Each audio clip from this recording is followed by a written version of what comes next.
She bit through her own lip to keep from screaming. Not from the heat, though. The iron bars had been baking since dawn, and the metal burned like a branding iron against her skin. Not from thirst, though her throat had closed down to something raw and cracked 3 days ago. She bit through her lip because a little boy no older than 6 had just pressed his face against the cage bars and laughed at her. And she refused, with every last crumbling piece of herself, to give this town one more thing to enjoy. If you believe a woman's dignity is worth defending, subscribe to this channel right now and follow this story all the way to its end. Drop a comment telling me what city you're watching from. I want to see how far this story travels. Every single comment means something to me. Now, stay with me, because what happens next will change everything you think you know about courage. The cage sat in the dead center of Red Hollow's main street, positioned with deliberate precision so that every person who walked past, every merchant unlocking his storefront, every housewife crossing to the dry goods store, every man stepping out of the saloon at midday would have to look directly at it. Sheriff Dale Cutter had made sure of that. He had overseen its placement himself on a Tuesday morning, arms folded across his chest, squinting into the sun, with the satisfied expression of a man who had just solved a problem. The problem in his view was Abigail Turner. She had walked into Red Hollow 6 days ago with nothing but a worn canvas sack, a pair of boots with the left sole coming apart at the toe. And what she later understood was the worst possible combination of qualities a woman could possess in a town like this one. She was alone. She had no money. She had no name that meant anything to anyone within 100 miles. And she was a large woman, full-figured and heavy-boned. Her body the kind that drew stares, not because it was remarkable in any beautiful sense, but because cruelty, when it is looking for a target, will always find the most convenient one. She had asked at the feed store for work. She had asked at the laundry. She had asked the woman who ran the boarding house whether there were floors to scrub or linens to wash in exchange for a meal and a corner of the floor to sleep on. The boarding house woman had looked her up and down with the slow, deliberate contempt of someone who has learned that contempt is a form of social currency, and she had said without apology, "We don't need your kind of trouble here." Abigail had not argued. She had learned many years before Red Hollow that arguing cost more than it returned. She had slept behind the livery stable that first night, curled against her canvas sack, listening to the horses shift and breathe on the other side of the wall. She had told herself what she always told herself in the dark, that tomorrow would open differently. That somewhere in this town there was a decent person who only needed to be found. She had not found that person before Sheriff Cutter found her. He had appeared at the livery stable entrance on the second morning, with 2 deputies flanking him and his thumbs hooked into his belt, in that particular way that men who enjoy their power will stand when they are about to exercise it. "You sleeping on private property?" he had said, not as a question. "I'll move along," Abigail had said. "I wasn't causing any trouble, sir." "Vagrancy is trouble," Cutter had said. "Burden on a community is trouble. Woman of your—" He had paused and let the pause do its work. "Circumstances showing up with no means of support and no invitation is trouble." "I was looking for work," she said. "I asked several businesses, and they turned you away," he said. "Because this town doesn't have room for people who can't contribute. That's not cruelty, miss. That's just order." She had looked at him, then really looked at him, and understood in the way that a person understands something they have understood many times before, that there was no conversation available to her here. There was only whatever he had already decided. The cage was where he had decided. No hearing, no paperwork that she was ever shown, no justice of the peace, no representative, no single voice raised on her behalf. Just 2 deputies taking her by the arms, and a crowd of morning shoppers stopping to watch with the casual interest of people witnessing something mildly diverting on their way to somewhere else. The iron door had clanged shut behind her with a sound she would hear in her sleep for the rest of her life. That had been 6 days ago. By the end of the first day, she had understood the full architecture of what was being done to her. The cage was too small to stand in fully upright, too small to lie down flat, large enough only to crouch, or to sit with her knees drawn up. It was positioned in direct sun from morning until mid-afternoon, when the shadow of the general store's awning finally crept far enough across the street to offer a narrow margin of shade. There was a tin cup of water, brought once a day by whichever deputy drew the short straw brought with visible reluctance, and set down just close enough to reach through the bars if she stretched.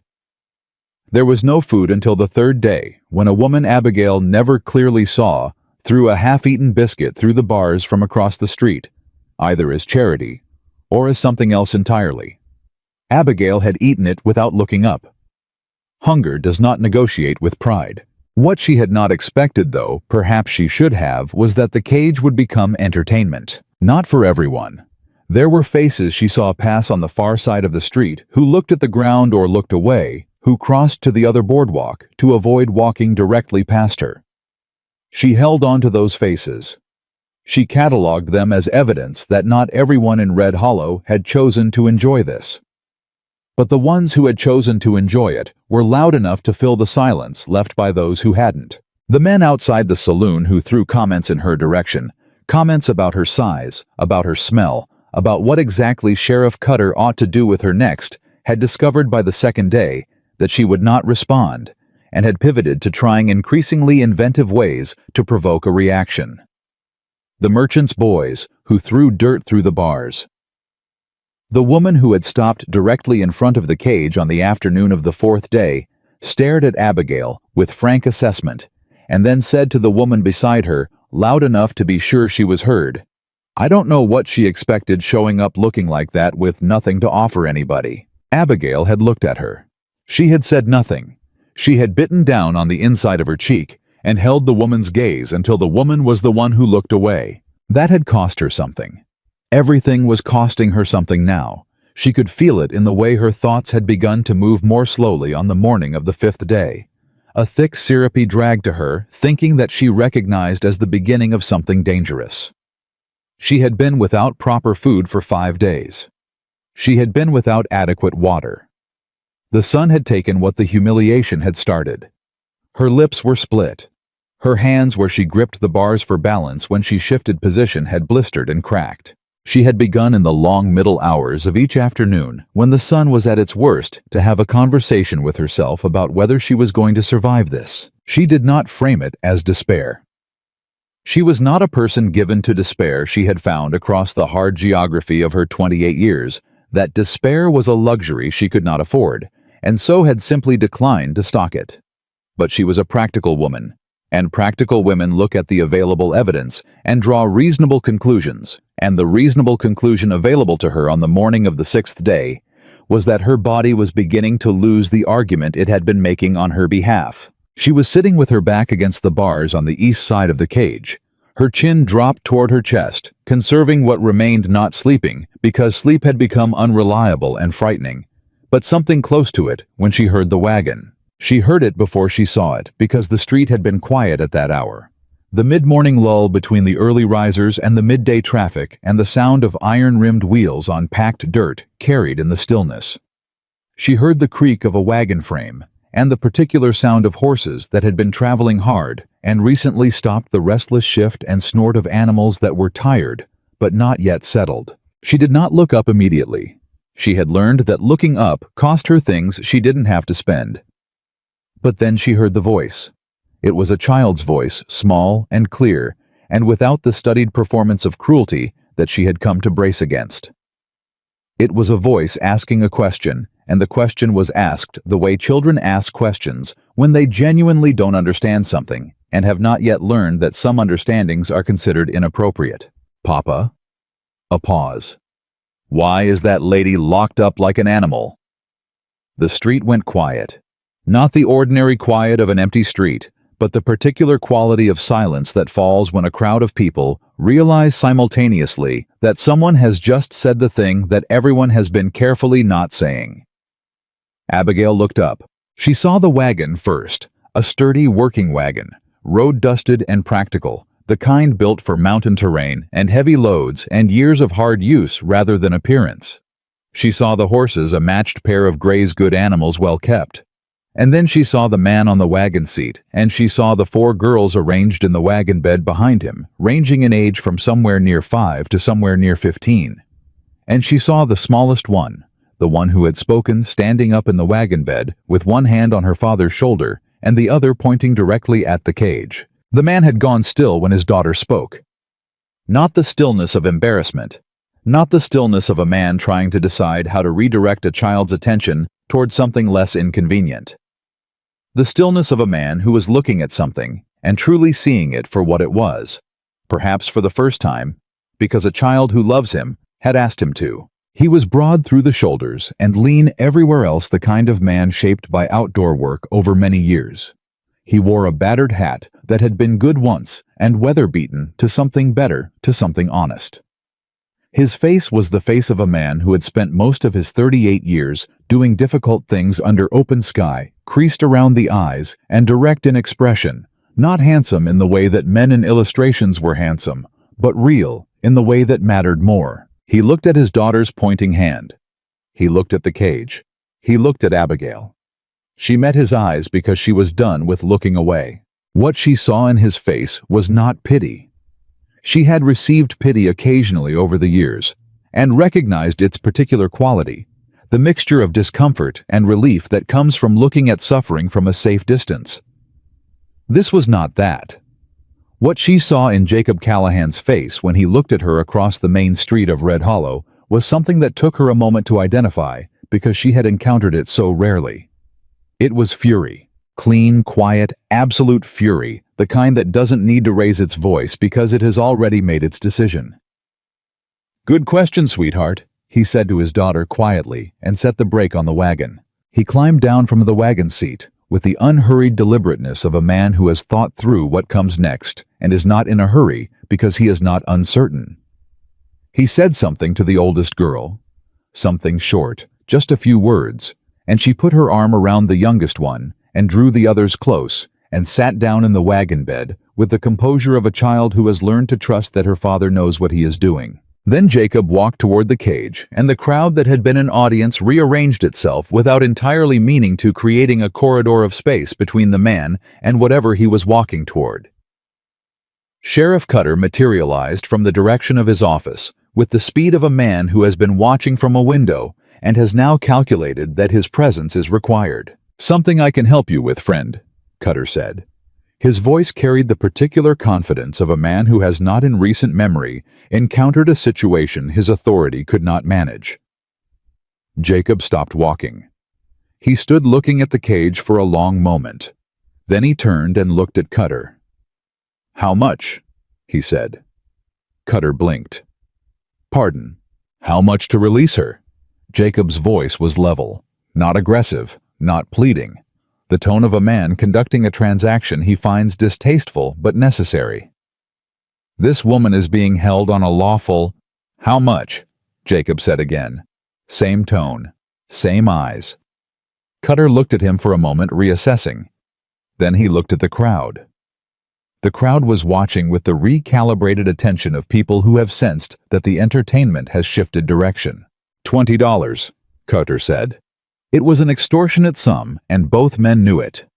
Jacob reached into his coat, counted out the bills, and held them out without comment. Cutter took them with an expression that had not quite decided whether it was satisfied or uneasy. He jerked his chin at the deputy nearest the cage. The lock turned. The door swung open. Abigail did not move immediately. Her body had been in one position for long enough that moving required instruction and considerable effort. She straightened slowly, and the light hit her differently when there were no bars across it, a small thing, but she registered it. She looked at the man standing outside the cage door.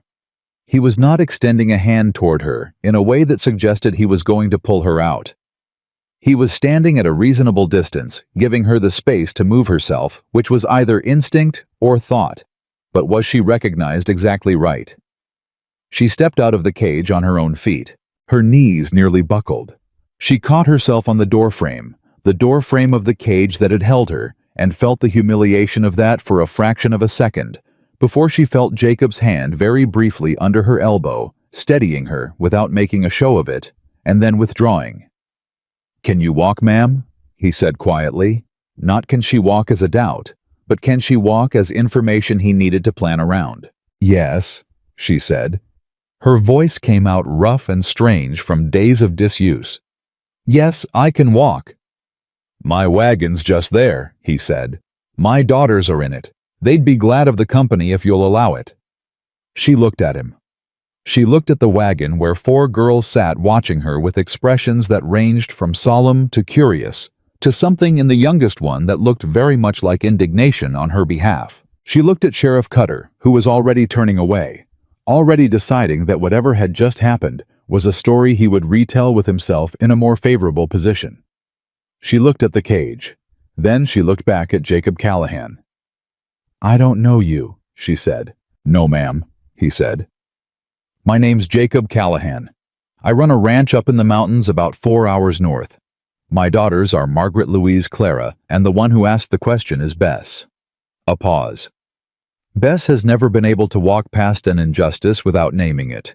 She gets that from her mother. Abigail felt something shift in her chest, not a dramatic thing, not a collapse or a flooding or any of the theatrical gestures that stories assign to moments of emotion. Just a small, quiet shift, like a door somewhere she had stopped expecting to open, moving slightly on its hinge. "I don't have anything," she said. Not as complaint, as fact. "No money, no belongings worth speaking of, no place to go." "I'm aware," he said. "I'm not asking you for anything, Miss Turner," she said. "Abigail Turner." "Miss Turner." He said it with the same flat, unremarkable respect that he would have said the name of any person. Not elevated, not diminished, just her name. "I'm not asking for anything. I'm offering a ride, a meal, and a roof. Whatever comes after that is entirely your own business." She stood in the open street of Red Hollow and looked at Jacob Callahan, and she tried to find in his face the thing she had learned to look for: the angle, the calculation, the particular quality of generosity that is not generosity at all, but debt dressed in kindness's clothing. She did not find it. She found instead the quiet fury that had climbed down from that wagon. She found the face of a man who had looked at a cage and recognized it for what it was, without needing it explained. "All right," she said. She walked to the wagon on her own feet. She accepted the hand the oldest girl Margaret extended to help her climb up, and she settled into the wagon bed among the girls and Bess, the youngest, the one who had asked the question that changed everything. Pressed herself immediately against Abigail's side with the uncalculating warmth of a child who has decided someone needs to be close to another person and has appointed herself to the task. Abigail sat very still for a moment. Then carefully, she put her arm around the child's small shoulders. Jacob climbed back onto the wagon seat, released the brake, and turned the horses north without another word to Cutter or the crowd, or anyone watching from the boardwalk. He did not look back at the cage. He did not make a speech. He simply drove. It was only when Red Hollow had fallen away behind them, and the road began to rise toward the foothills, that Abigail Turner allowed herself for the first time in 6 days to breathe without bracing against whatever came next. She did not know this man. She did not know these children. She did not know this road, or where it ended, or what waited at the other side of the mountains.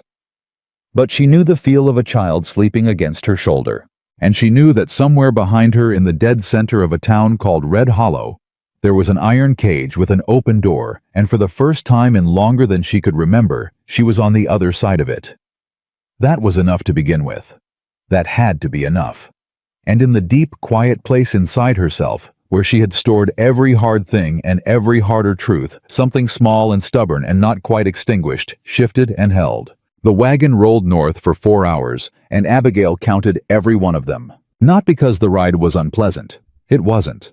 The girls were quiet in the particular way that children are quiet when they are watching something carefully and trying to decide what it means. Bess had fallen asleep against Abigail's side, somewhere in the second hour, her small body gone completely boneless and trusting in the way that only children and animals ever fully managed. And Abigail had sat very still, so as not to disturb her, her arms still curved around the child's shoulders, her eyes fixed on the road unwinding ahead of them. Clara, who was 10 and had the serious expression of someone twice her age, had offered Abigail a biscuit from a cloth-wrapped bundle under the wagon seat. She had done it without ceremony, just held it out and waited, and when Abigail had taken it and said thank you, Clara had nodded as though this was the obvious and only reasonable sequence of events. Louise, who was 12 and seemed to operate at a slightly higher emotional temperature than her sisters, had asked Abigail 3 questions in rapid succession: where she was from, whether she had family anywhere, and whether she liked horses. And then when Jacob said her name once from the wagon seat, had subsided into fidgeting silence that was clearly costing her considerable effort. Margaret, the oldest at 15, had said nothing at all. She had simply watched Abigail with the careful, calibrated attention of a girl who has been the woman of a household for long enough to have developed opinions about who could be trusted and who could not, and who understood that those opinions mattered. Abigail did not try to make any of them like her. She ate the biscuit, slowly rationing it the way her body had learned to ration things, and she watched the mountains come closer and felt the air change as the road climbed. And she did not ask Jacob Callahan a single question, because she did not yet know what questions she was allowed. He drove without speaking. Not cold silence, not the silence of a man who had made a decision and was now second-guessing it. More the silence of a man who was comfortable with quiet and saw no reason to fill it with words that weren't necessary yet. It was Margaret who finally spoke, when they were perhaps a half hour from the ranch and the trees had closed in on both sides of the road and the last of the afternoon light was coming through at angles. "Can you cook?" she said. Abigail looked at her. "Yes." "Papa burns everything," Louise supplied helpfully from across the wagon bed. "Everything, even water somehow." "You can't burn water," Clara said with the precision of someone who had made this argument before. "He finds a way," Louise said. "I find a way," Jacob confirmed from the wagon seat without turning around. And there was something in the way he said it, dry and self-aware and entirely unbothered, that made Abigail understand something small but important about the architecture of this family. They teased him. He allowed it. That was a particular kind of safety, the kind that took years to build. "I can cook," Abigail said again to Margaret specifically, because she understood that Margaret was not making conversation. She was conducting an assessment. "I can bake bread and put up preserves, and I know what to do with whatever cuts of meat you have. I can sew, and I can mend, and I know enough about tending the sick to be useful if it comes to that." Margaret looked at her for a long moment. "Mama used to make a potato soup," she said, "with the dried herbs from the garden. I can learn a recipe if someone describes it to me." Something moved across Margaret's face, not quite grief, not quite relief, something that lived in the narrow territory between the two. She looked away out at the trees. "All right," she said. It wasn't welcome exactly, but it wasn't the door closed either, and from Margaret, Abigail was beginning to understand all right was not a small thing. The ranch came into view as the last light was failing, and Abigail's first understanding of it was not visual but auditory. The sound of chickens settling for the night, the low complaint of cattle somewhere beyond the fence line, a dog barking twice and then going quiet as it recognized the sound of the wagon. Then the shapes resolved in the dim, a main house that was solid and unpretentious, a barn behind it, fencing that stretched in both directions as far as she could make out. Jacob set the brake and climbed down and reached up for Bess, who had woken up somewhere in the last 10 minutes and was operating at half capacity, her eyes heavy and her hair plastered to one cheek.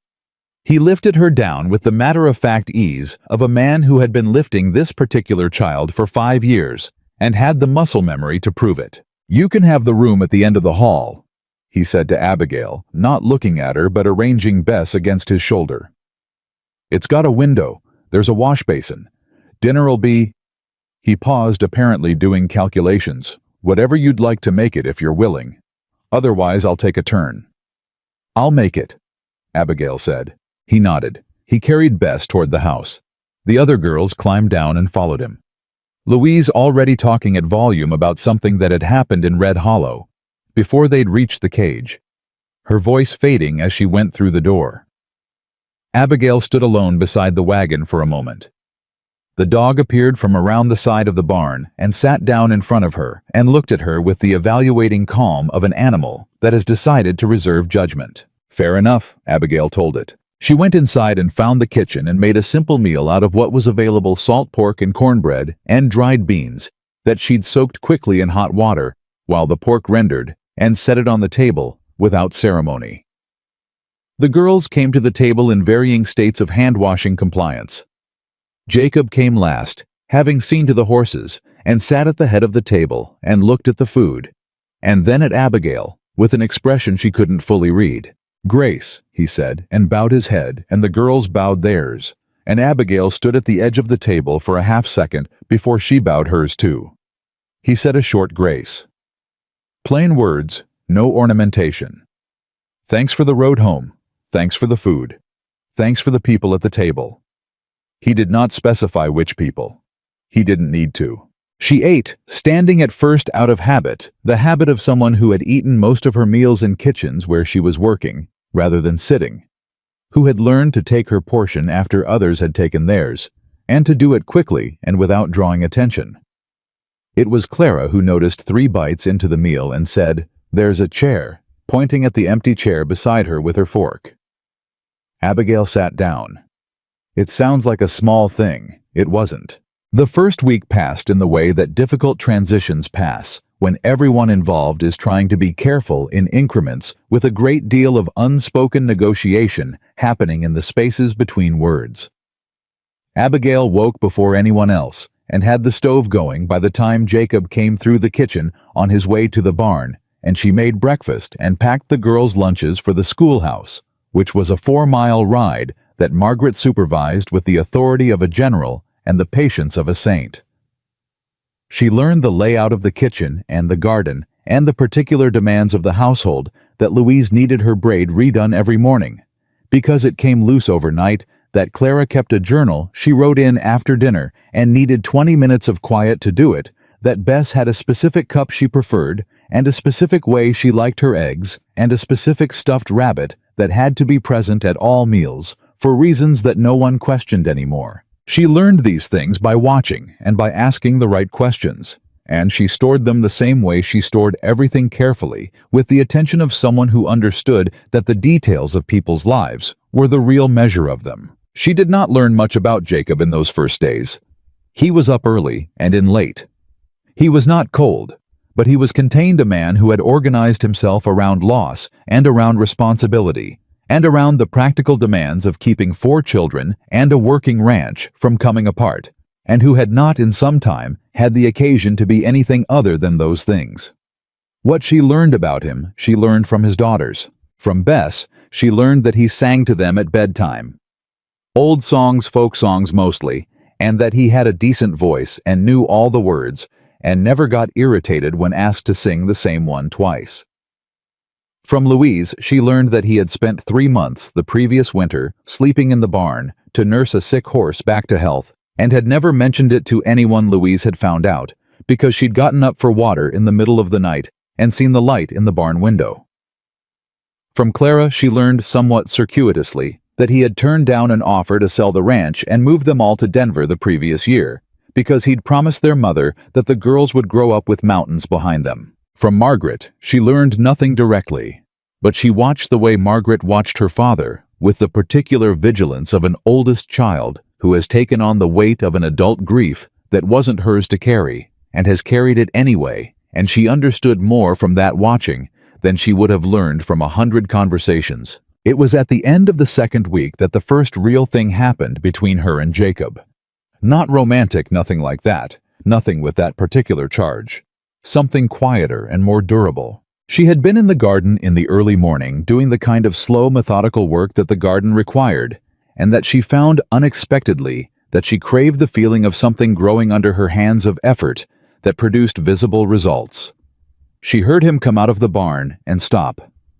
"Your hands," he said. She looked at them.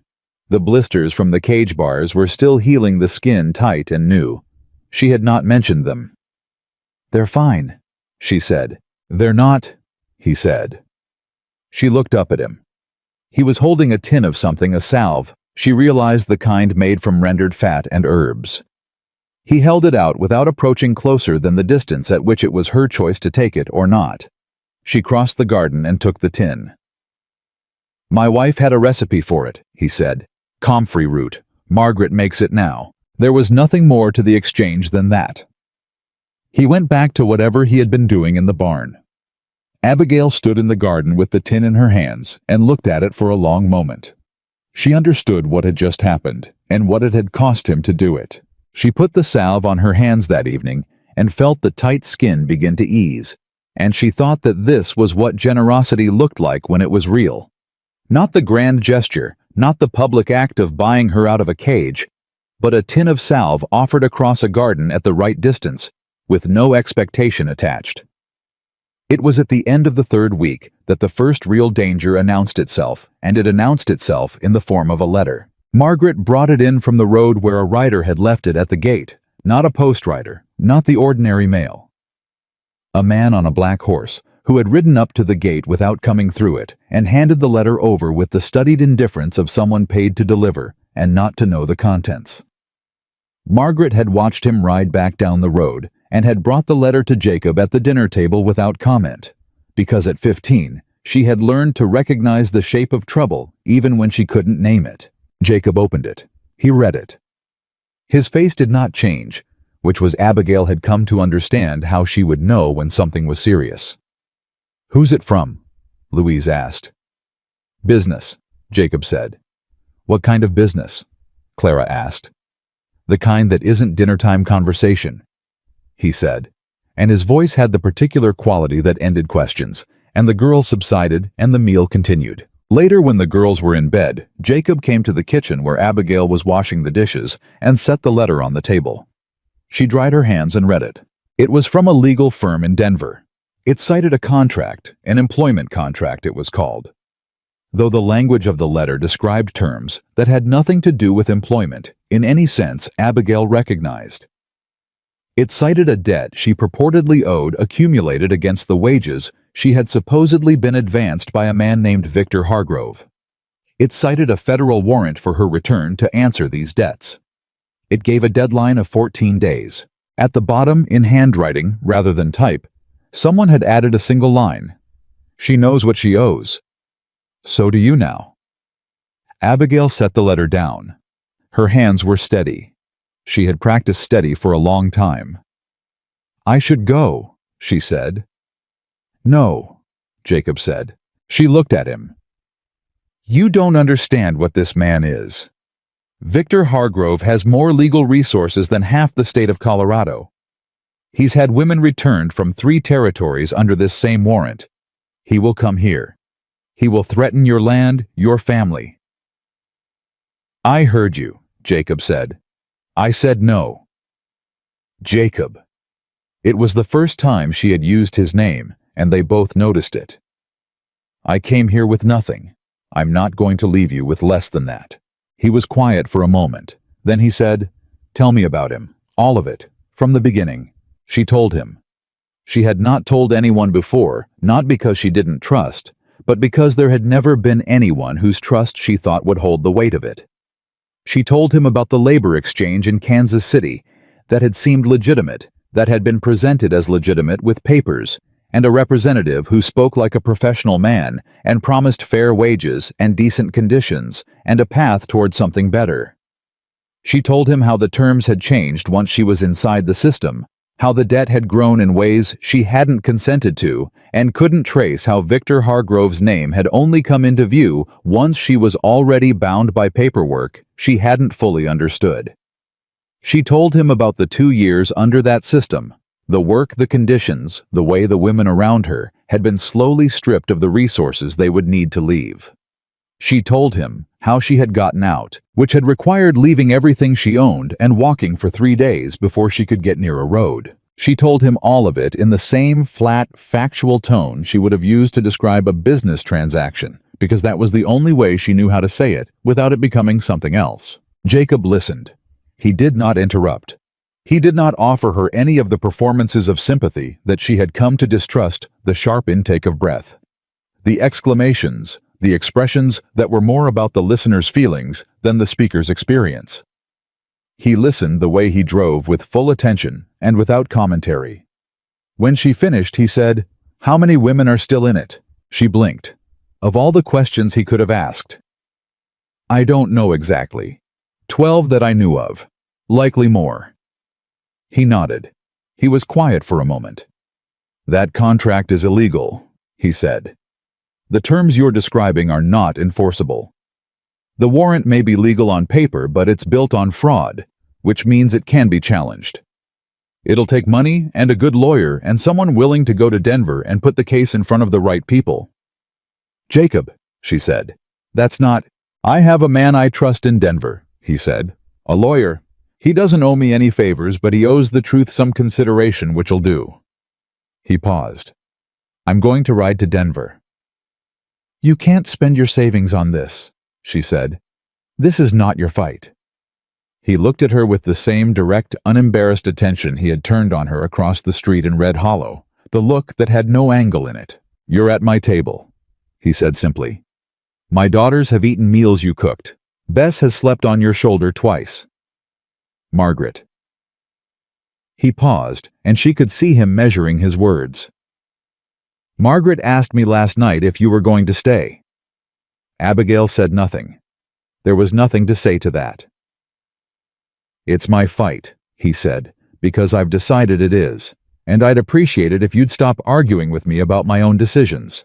There was no drama in how he said it, no raised voice, no theatrical declaration, just the steady, unambiguous clarity of a man who has made a determination and is not available for negotiation about whether he's allowed to have made it. She looked at the letter on the table. She looked at him. "All right," she said. Second time she'd said those words to him, and this time she understood what they cost. He left for Denver 3 days later. He told Margaret he'd be back within the week, and that she was in charge, and that Abigail was there if she needed help with anything, and Margaret had nodded with the gravity of someone accepting a commission, and Louise had cried briefly, and then pretended she hadn't, and Clara had given him a folded piece of paper, without explanation, that he had put in his breast pocket without reading, and Bess had held onto his leg for approximately 4 minutes, before he gently detached her and kissed the top of her head and told her to look after the dog. Abigail had stood on the porch while he saddled his horse. He had paused before mounting and looked at her across the yard. "Lock the door at night," he said. "I will. Don't open it for anyone you don't know." "I know." He looked at her for another moment. Then he said, "You're not going to run while I'm gone." It wasn't a question. It was the thing underneath the practical instructions, the thing he'd been meaning to say. "No," she said. And then, because it was true, and he deserved to know it was true, "There's nowhere else I'd rather be." He nodded once. He mounted and rode down the road without looking back, the same way he had driven out of Red Hollow, without ceremony, without performance. Just the simple and absolute commitment of a man going to do something that needed doing. She went inside and locked the door and stood with her back against it in the dark hallway, and let herself for exactly 1 minute feel everything she didn't have language for. Then she went to check on the girls. Clara was reading by candlelight and did not look up, but shifted to make room on the bed beside her. The unconscious hospitality of a child who has decided you belong in her space without needing to announce it. Louise was asleep, dramatically sprawled, as she did everything dramatically, one arm hanging off the edge of the mattress. Bess was in Margaret's room, which was where she went when she was anxious, burrowed against her oldest sister with the rabbit clutched to her chest. Margaret was awake. She was sitting up in bed with Bess curled beside her, and when Abigail appeared in the doorway, she looked at her with the same careful assessment that had characterized every interaction between them. "He'll be fine," Abigail said. "He's capable." "I know he's capable," Margaret said. "I'm not worried about whether he's capable." "What are you worried about?" A long silence. Bess shifted in her sleep and made a small sound, and Margaret's hand moved automatically to smooth her hair. "He hasn't done anything just for himself," Margaret said. "Since Mama died, not one thing. Every decision he's made has been about us, about the ranch, about keeping everything together. And now—" She stopped. "And now he's doing something for someone else," Abigail said. Margaret looked at her. "Are you going to hurt him?" The directness of it, the 15-year-old directness of someone who had decided that the politeness of the question was less important than getting the answer, hit Abigail somewhere she wasn't expecting. "I don't intend to," she said. "I don't have any reason to."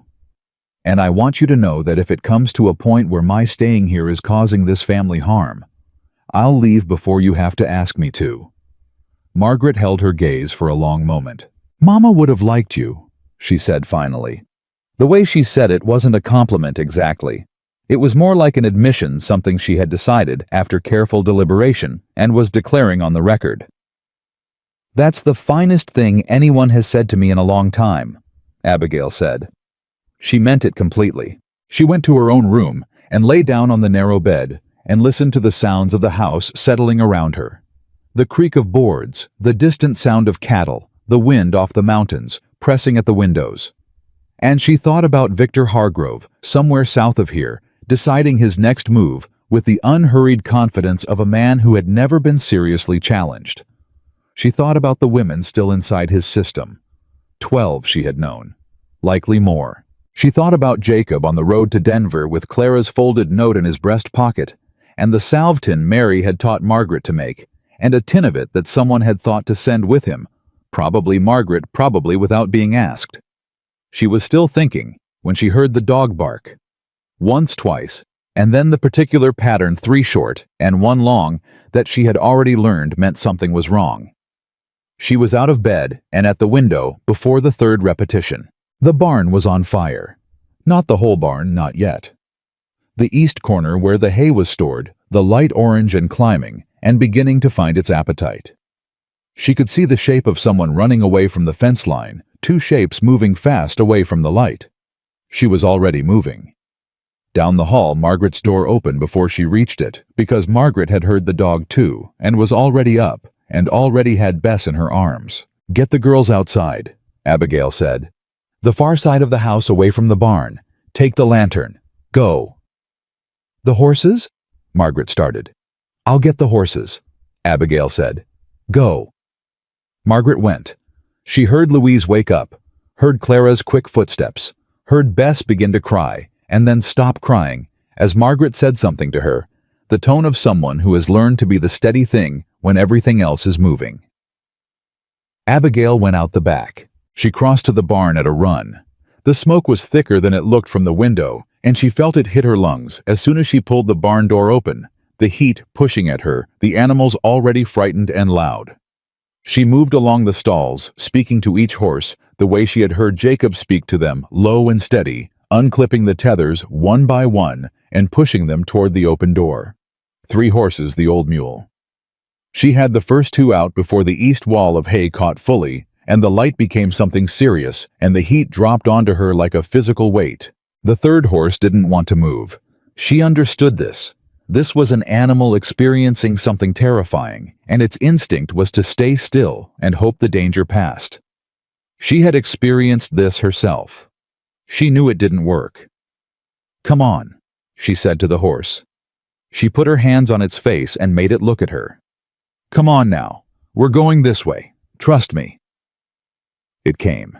She brought the mule last, the mule being the calmest and the most philosophical about the situation, and she got them all into the far pasture and latched the gate and turned back to look at the barn and thought about water, and thought about distance, and thought about whether one woman could stop a barn fire with a bucket line, and did the calculation and understood that she could not. She let it burn what it was going to burn. She went to the far side of the house where Margaret was standing with her sisters, gathered close, the lantern making a small, warm circle in the dark. She counted heads, all 4. She felt something in her chest unclench. "Everyone's all right," she said. "The barn," Louise said. "The barn will need work," Abigail said. "The horses are safe. The house is safe. Everyone here is safe. That's what matters." She put her arm around Bess because Bess was shaking, and she looked at Margaret over the child's head, and Margaret looked back at her with an expression that had moved in the space of the last 15 minutes some considerable distance. "You should have let me help with the horses," Margaret said. "You did help," Abigail said. "You got your sisters out in about 45 seconds, which is why I could do what I needed to do." Margaret absorbed this. "Who did it?" Clara said, quietly, with the precision of someone who had already figured out the most important question. Abigail looked at the dying light of the barn and thought about the shapes she had seen running from the fence line. "Someone who wants to frighten us," she said. "Someone who thinks frightened people make bad decisions."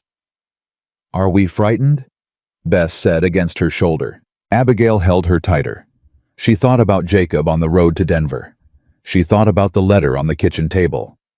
She thought about 12 women whose names she knew and more, whose names she didn't still inside a system that had been built specifically to hold them.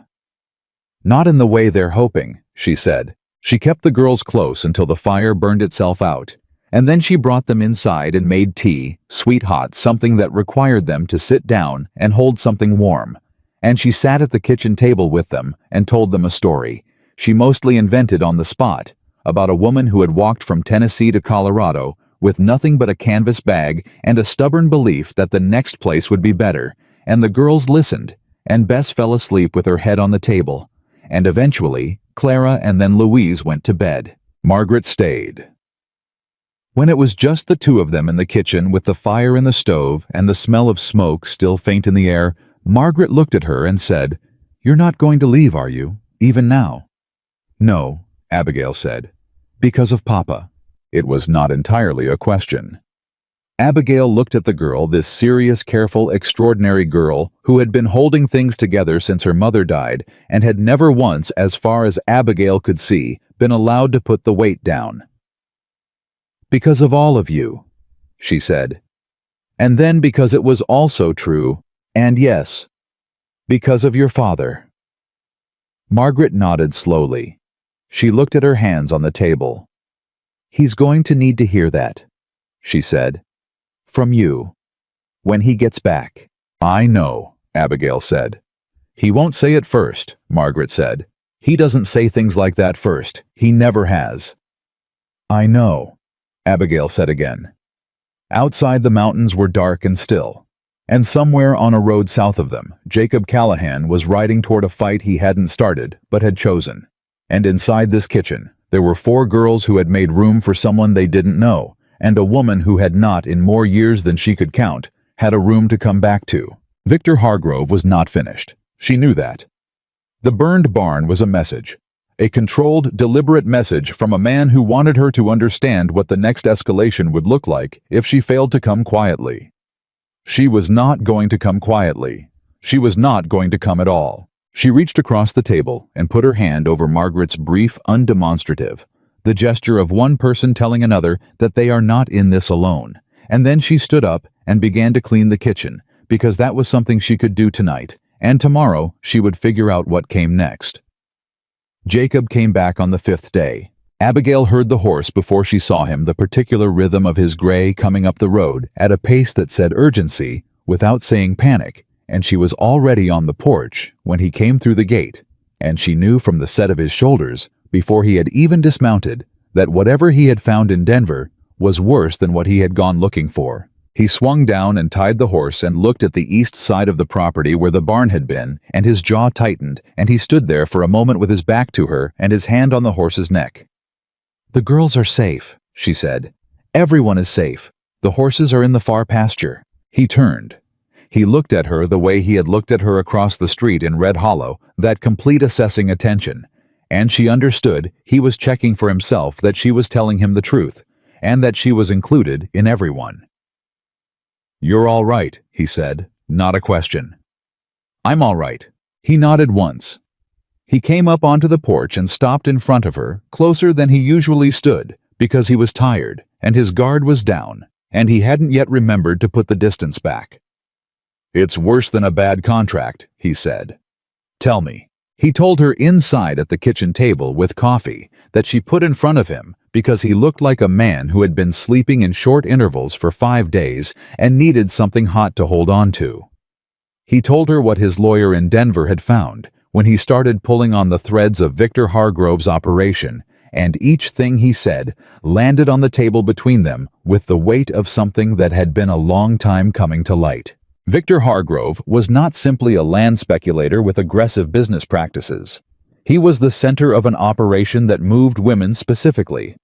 Women who were vulnerable, who were traveling alone, who had no family nearby, and no resources to fight back through a system of fraudulent labor contracts that functioned, his lawyer had said, with the careful precision of a man who understood the legal gravity of the word, as indentured servitude. The contracts were drafted to look legitimate. The debts were real enough on paper. The warrants were issued by judges in 3 territories who had his lawyer suspected but had not yet proved financial relationships with Hargrove's associates. Abigail listened without expression. She already knew most of this from the inside. Hearing it described from the outside was a different experience, like seeing the shape of a building you had only ever been trapped inside. "How many women?" she said. That my lawyer could confirm directly connected to Hargrove's operation across 3 territories. Jacob looked at the table. 31. She had known it was more than 12. She had told herself it was more. Knowing the number was still a different thing than knowing. "He wants me back," she said, "not because of the debt. The debt is its theater. He wants me back because I left, and I know how the system works, and I haven't been quiet about what I know." She looked at Jacob. "He's made an example of other women who left. I've seen what those examples look like." "I know," Jacob said. "Then you understand why I'm telling you that whatever you found in Denver, Abigail." He said her name with the same flat, direct clarity he used when he was ending an argument with his daughters. "My lawyer is filing a federal challenge to the warrant. He has a contact with the U.S. Marshal's office in Denver who is willing to look at the evidence if we can get it to him. But—" He stopped. "But what?" He looked at her steadily. "To challenge the warrant, we need proof that the contract was fraudulent from the beginning. Not just that the terms were bad, that Hargrove intended fraud when he offered it." He paused. "Do you have anything? Documents, correspondence, anything you kept when you left?" She thought about the 3 days she had walked before she could get near a road. She thought about what she had carried and what she had left, and what she had calculated in that particular cold arithmetic of survival. "There were records kept at the house," she said. "The operation ran out of a property outside Kansas City. Hargrove kept ledgers. Real ones, not the ones he showed to the women, the real ones with the actual debt structure and the names of the judges and what they were paid and when." She paused. "I saw them twice. I was never supposed to see them." Jacob leaned forward. "Where are they now?" "The same place they were when I left," she said. "Unless he moved them, which he may have done if he knows someone is looking." She met his eyes. "But I don't think he does. I think he thinks this is a straightforward retrieval. He doesn't know you have a lawyer. He doesn't know anyone is filing anything. He thinks he sent men to burn your barn, and you're going to hand me over to make it stop." A silence. "He doesn't know you very well," Jacob said, and there was something in the way he said it, dry and quiet and absolute, that would have been funny in different circumstances. "No," she said, "he doesn't." The question they were both looking at sitting between them on the kitchen table with the coffee going cold was who was going to go to Kansas City. Because someone had to. The records would not come to them. And the window before Hargrove moved or destroyed them was not large. Jacob started to say something. Abigail said before he could finish forming the sentence, "I'll go." He stopped. "I know where they are," she said. "I know the property. I know the layout. I know which nights the house is minimally staffed because I lived there for 2 years. You do not know any of those things, and learning them would take time we don't have." "You are not going back into that house alone," he said. "I'm not suggesting alone. I'm suggesting with you. But I lead because I know it, and you don't." She held his gaze. "Jacob, this is my fight. You told me 2 weeks ago that it was also yours because you decided it was. I'm telling you it's mine because it always was. Both things can be true. But you don't go into that house without me." He looked at her for a long time. She could see him working through it, the part of him that had driven 4 hours home from Red Hollow without looking back, that had ridden to Denver without being asked, that was constitutionally oriented toward being the person who rode toward the problem. She watched him work through that part and come out the other side. "When?" he said. 3 days, she said. We need to arrange for the girls. Margaret's capable. Margaret is 15, Abigail said, and someone already burned your barn. We need someone here with them, someone adult and armed. He nodded slowly. There's a man on the north fence, Hector. He's worked for me 6 years. I trust him. Then Hector stays with the girls, she said, and we go to Kansas City. She said we without thinking about it. She heard herself say it and felt the shape of it, the particular weight of a word that had not been available to her in a very long time. Jacob heard it too. He didn't say anything about it. He just nodded and reached for his coffee and began planning. They left before dawn on the 3rd day, after a night in which Abigail had not slept and did not pretend she had, lying on the narrow bed listening to the sounds of the house around her and thinking about everything that could go wrong in Kansas City, and cataloging the risks with the methodical thoroughness of someone who has learned that unnamed fears are always larger than named ones. Telling the girls was Margaret's suggestion, which surprised Abigail, and then did not. Margaret had assembled her sisters at the dinner table the night before, and told them in clear and level terms that Papa and Abigail were going somewhere for a few days to take care of something important, that Hector would be here, that the routine would continue, and that anyone who cried about it was going to have extra chores. Louise had cried anyway. Clara had asked 3 precise questions about the timeline and accepted the answers without further comment. Bess had looked at Abigail across the table with the unblinking seriousness of a 5-year-old who understands more than anyone has told her. "Are you coming back?" Bess said. The directness of it silenced the table. "Yes," Abigail said. She said it without qualification, without the softening hedge of "I plan to" or "I intend to." Yes, because she had decided it was true, and was not available to consider alternatives. Bess studied her. Then she nodded, apparently satisfied, and went back to her dinner. It was Margaret who came to Abigail's room that night, after the others were in bed, and stood in the doorway and looked at her with that particular expression that she had that was equal parts 15 and 40. "You know where you're going is dangerous," Margaret said. "Yes." "And you're going anyway." "Yes." Margaret was quiet for a moment. Then she crossed the room and opened the cedar chest at the foot of the bed. She knew where everything was in this house, and took out a folded piece of cloth and handed it to Abigail. Abigail unwrapped it. Inside was a small pistol, well maintained, with a grip worn smooth by long use.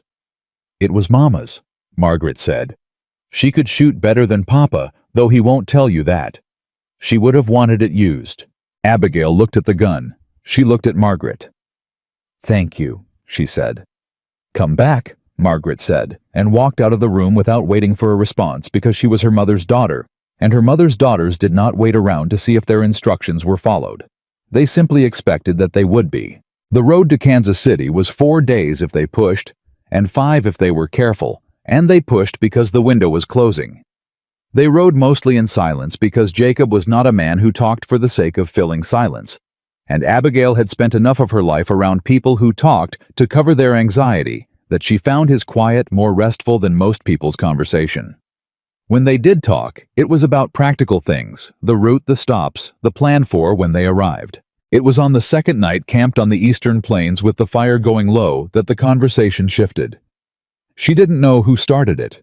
It started in the way that honest conversations between tired people often start, sideways, not quite looking at the thing directly. "How long were you running before Red Hollow?" he said. It wasn't prying. It was the question of someone who wanted to understand the full shape of what he was involved in. 2 years since I left the operation," she said. "Before that," she paused. "I've been managing on my own since I was 16.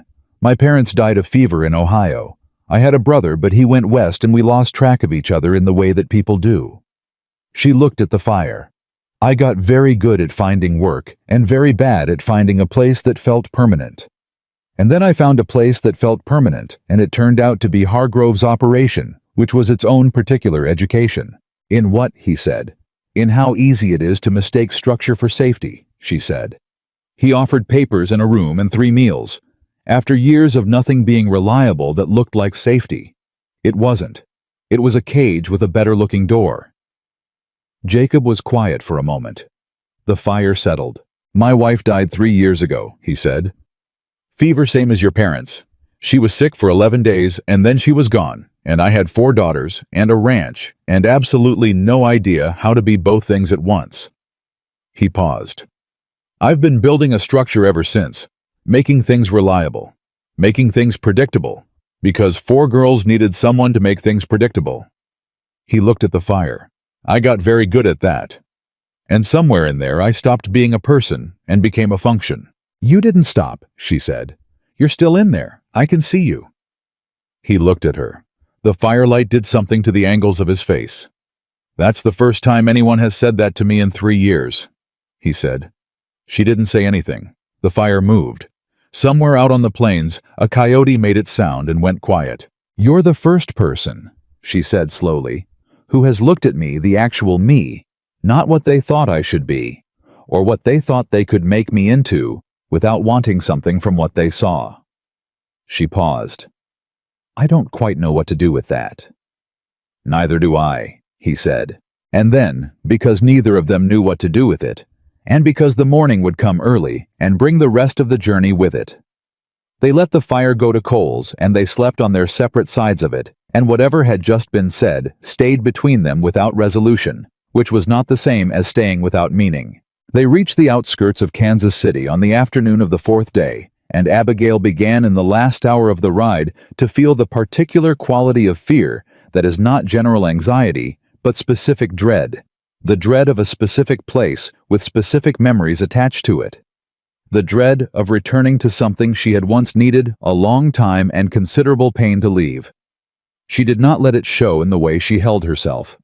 She had learned that too along the way. She told Jacob everything she could tell him about the property as they approached it. The layout, the staff, the patterns she had memorized across 2 years, because a person who knows that information might need it eventually will collect it with the same quiet determination with which they collect anything else that might save their life. The ledgers were in Hargrove's private office on the 2nd floor, in a locked cabinet behind the false-backed bookshelf. She described exactly which books, exactly what you had to do to release the mechanism. "How do you know all of this?" he said, not suspiciously, but with the genuine curiosity of someone encountering a quality of knowledge he hadn't expected. "I cleaned that office every Thursday morning," she said. "He wasn't always there. And I paid attention because I understood that one day I would need to have paid attention." He nodded. He did not say she was remarkable. He said, "smart," in the same tone he would have said it about a good solution to a fencing problem, and she found that she preferred it. They went in that night. Not late enough to be conspicuous, but late enough that the house was running on reduced staff, the rhythm she had described to him, and that he had memorized. They went in through the side entrance that she had told him about, the one where the latch had been broken for the entirety of the 2 years she had lived there, and had never been fixed, because Hargrove's attention went to things that mattered to his power, and did not extend to maintenance. The latch was still broken. She felt Jacob register this beside her, the small concrete confirmation that she had been right about the place, that her knowledge of it was real. She felt his steadiness in the dark beside her, and was grateful for it in a way she didn't have words for yet. They moved through the house without light. She didn't need it. She knew where every step was, and which ones would complain, and how to move around the ones that would. They were at the 2nd floor landing when they heard the voice below. She grabbed Jacob's arm, and they went absolutely still. It was Hargrove. She recognized his voice immediately, low and precise, the voice of a man who has never needed to raise it, because everyone in his vicinity has learned to listen carefully when he speaks quietly. He was talking to someone, another man whose voice she did not recognize, and she caught enough of the words to understand the shape of the conversation. He was talking about Jacob. He knew about the lawyer in Denver. He knew about the federal contact in the marshal's office. He did not know, as far as she could tell from what she was hearing, about the ledgers being the target, but he knew that someone was actively building a legal case, and he was telling the man he was talking to that this needed to be resolved before it reached a point where resolution became difficult. Resolved. She knew what that word meant in Victor Hargrove's vocabulary. She had heard him use it before. Her hand tightened on Jacob's arm. She felt him very still beside her, and she understood that he was listening too, catching the same words, drawing the same conclusions, and that underneath his stillness, he was doing what she was doing, calculating. They could go back down. They could abort. They could get out of the house with nothing and go back to Denver and fight the warrant through legal channels without the ledgers, which was what Jacob's lawyer was already trying to do. Just more slowly, just with a lower probability of success. Just with all 31 women still inside the system while the legal machinery ground forward at its own indifferent pace. Or they could continue. She turned her head toward Jacob in the dark. She couldn't see his face, but she didn't need to. She felt the moment he made his decision, not a dramatic thing, just a settling, a going quiet, in the way that a person goes quiet when they've stopped deliberating. He moved first. She followed. The office was where she had said it was. The bookshelf was where she had said it was. Her hands found the right books in the dark by the feel of the spines, and the mechanism released the way it had released 3 times when she'd tested it over 2 years, and prayed she would never need to use what she'd learned. The cabinet behind it was locked. She had told him this, and she had also told him that the key was on Hargrove's watch chain, which meant the lock would need to be forced, which meant noise, which meant timing. She heard Hargrove's voice downstairs still talking, still precise and unhurried. Jacob examined the lock by touch. He took out the tool he had brought specifically for this. She had told him what they would need, and he had found it in Denver without asking her to explain the specifics twice. The lock took 4 minutes and made in the end less noise than she had feared. The ledgers were there, 3 of them thick and cloth-bound. She took them all because she did not have time to determine which pages were most important, and because in her estimation, you took everything when you had the chance and sorted it out later. She tucked them under her arm. They were heavier than she expected. She did not slow down. They were back at the landing when they heard the footsteps below begin moving toward the stairs. She did not freeze. She had long ago decided that freezing was not an option available to her.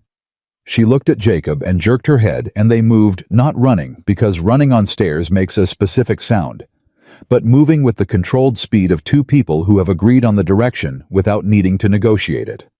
The side entrance, the broken latch, the night air. They were across the yard and into the shadow of the tree line before the light appeared in the second-floor window of the office. She did not breathe fully until they were a 1/4 mile from the property. Then she breathed deeply and felt the weight of the ledgers under her arm and the specific solidity of that weight. "We have them," she said. "We have them," Jacob said. They rode through this night and did not stop until morning, when they were far enough from Kansas City that stopping felt safe, and they sat with the ledgers spread out between them in the first light and looked at what they had. It was worse than she had described to Jacob. Not because she had underrepresented it, she had told him the truth as she knew it, but because seeing it laid out in Hargrove's own hand in columns and names and amounts and dates made the scale of it concrete in a way that knowing it abstractly did not. The names of the judges, the amounts paid, the dates of payment cross-referenced against the dates warrants had been issued. The names of the women in the system, each with her supposed debt listed.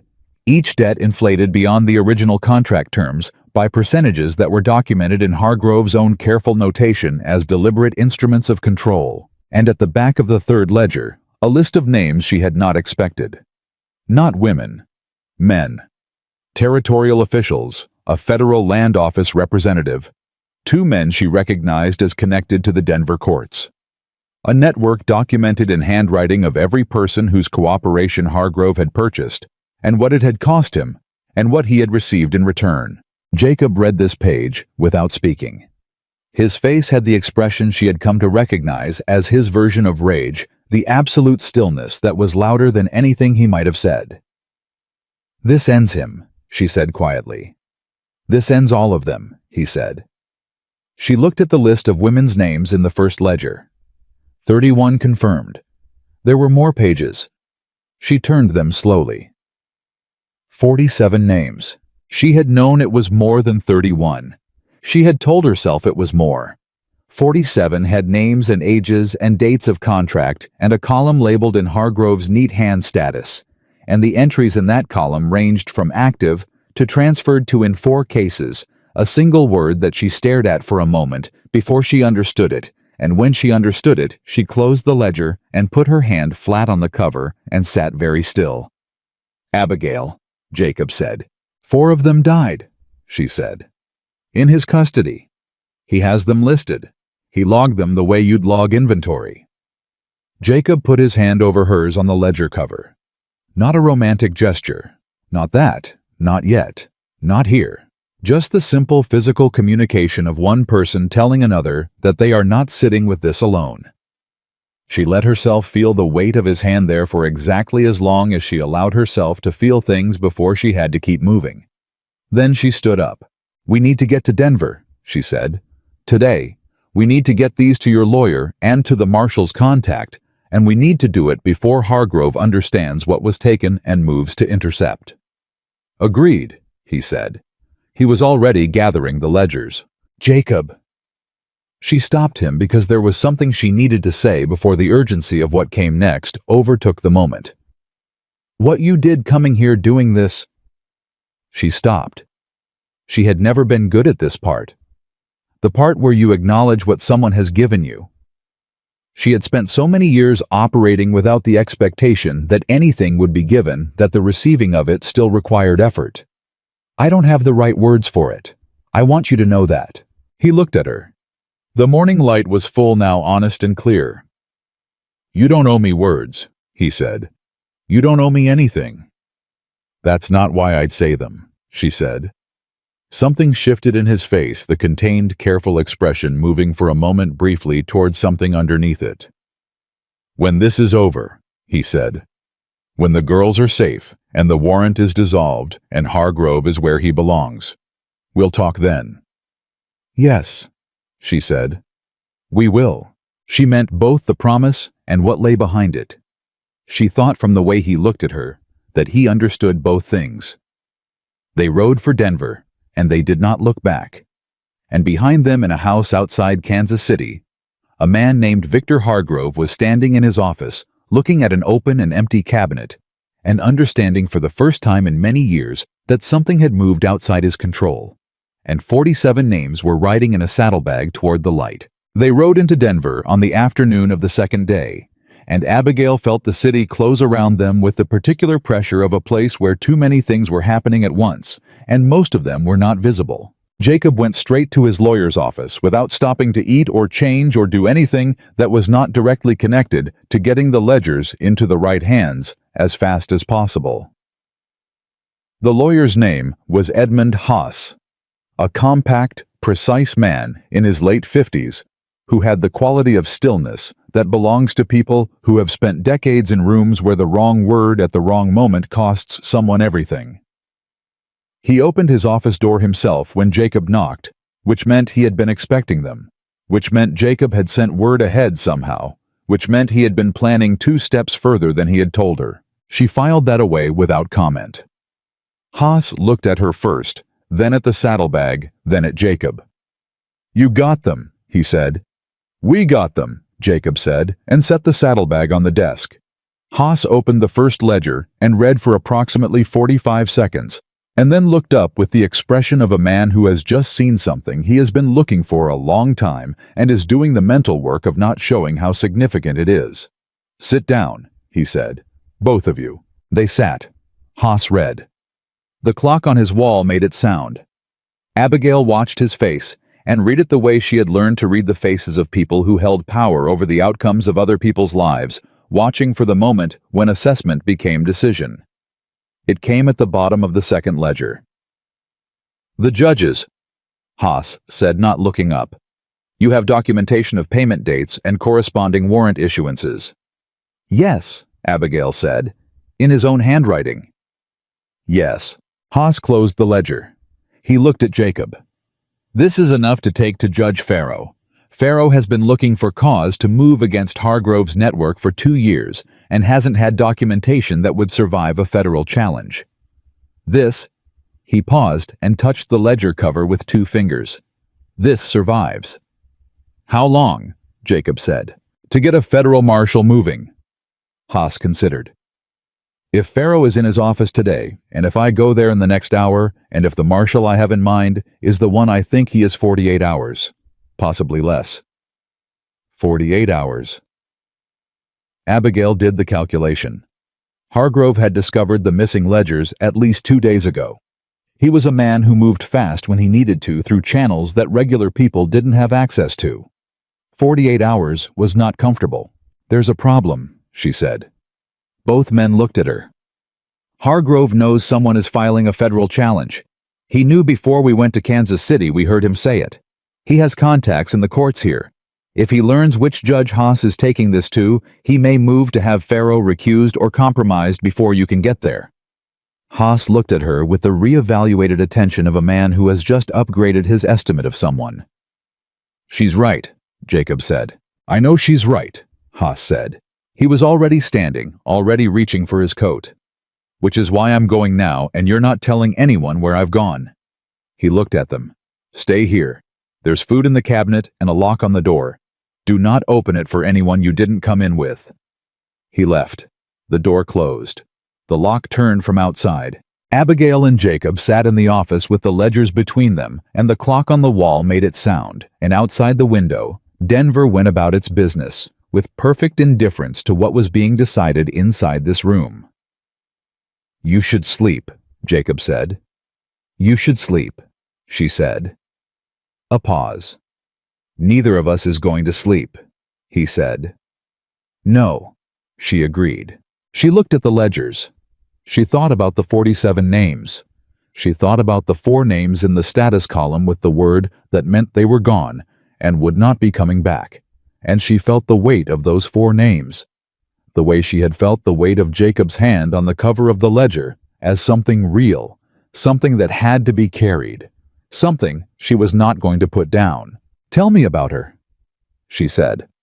She hadn't planned to say it, but they were in a locked room waiting for something they couldn't control, and the things that were true between them had not stopped being true just because there were more urgent things happening around them. Jacob looked at her. "My wife," he said. "Yes." He was quiet for a moment. Not the silence of reluctance, the silence of someone locating the right place to begin. "Her name was Sarah," he said. "She was from Virginia, originally came west with her family when she was 12. She was the most competent person I have ever known, which is saying something because I've known some capable people." A pause. She could read a situation the way some people read a page fast and complete, and without missing the important parts. "She decided to marry me after knowing me for 6 weeks, which I thought was reckless at the time, and have since come to understand was just her reading the situation faster than I was." Abigail smiled. It happened before she decided to do it. "She sounds like Margaret," she said. "Margaret is entirely her mother," Jacob said, and something moved across his face, grief and pride in such equal measure that they had stopped being distinguishable from each other. "All 4 of them are in their different ways. Bess has her laugh. Clara has her way of thinking. Louise has her—" He paused. "Her feeling about things. Her inability to be in the same room with an injustice without reacting to it. And Margaret has her competence," Abigail said. "And her judgment," Jacob said. "Margaret told me the night before we left that she thought I should tell you something when we got back." Abigail looked at him. "She told me not to come back without saying it," he said.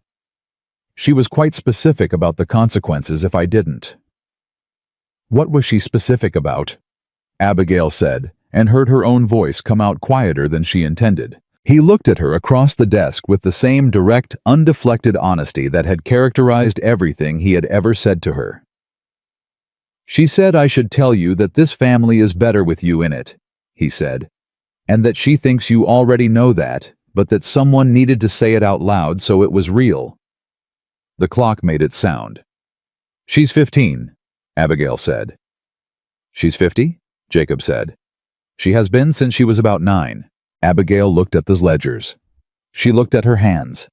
She thought about the tin of salve, and the chair that Clara had pointed to, and the gun from the cedar chest, and the voice of a 5-year-old asking a question that silenced an entire town.